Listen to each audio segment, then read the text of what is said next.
দরজা খুলতে হলে আপনাকে চাবির দরকার আছে নাকি? ওইরূপ নামাজের যেটা চাবি সেটা হলো উজু। নামাজের চাবি কি? উজু। আপনি ভালোভাবে যদি উজুই না করবেন, আপনার কিন্তু নামাজের যে চাবি সেটা কিন্তু আপনার হলো না তৈরি। আপনার তালা কিন্তু খুলবে না। ব্রাদারনে মুয়াজ্জিজ সামাইন, অনেক মানুষকে আমি দেখি মসজিদে যখন আসে নামাজ আদায় করতে সুবহানাল্লাহ, তখন দেখবেন উজু করে তো ভালোভাবে কিন্তু তার মুখমণ্ডল ধৌত হলো না, তার পা ভালোভাবে ধৌত হলো না। তো এগুলো একটু লক্ষ্য করা দরকার। এগুলো লক্ষ্য করা দরকার।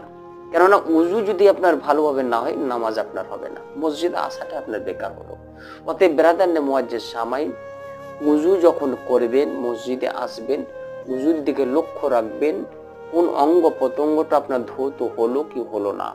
নবী আমার বলছেন, আসসালাতু মিফতাহুল উজু, নামাজের চাবি হলো উজু, নামাজের কুঞ্জি হলো উজু।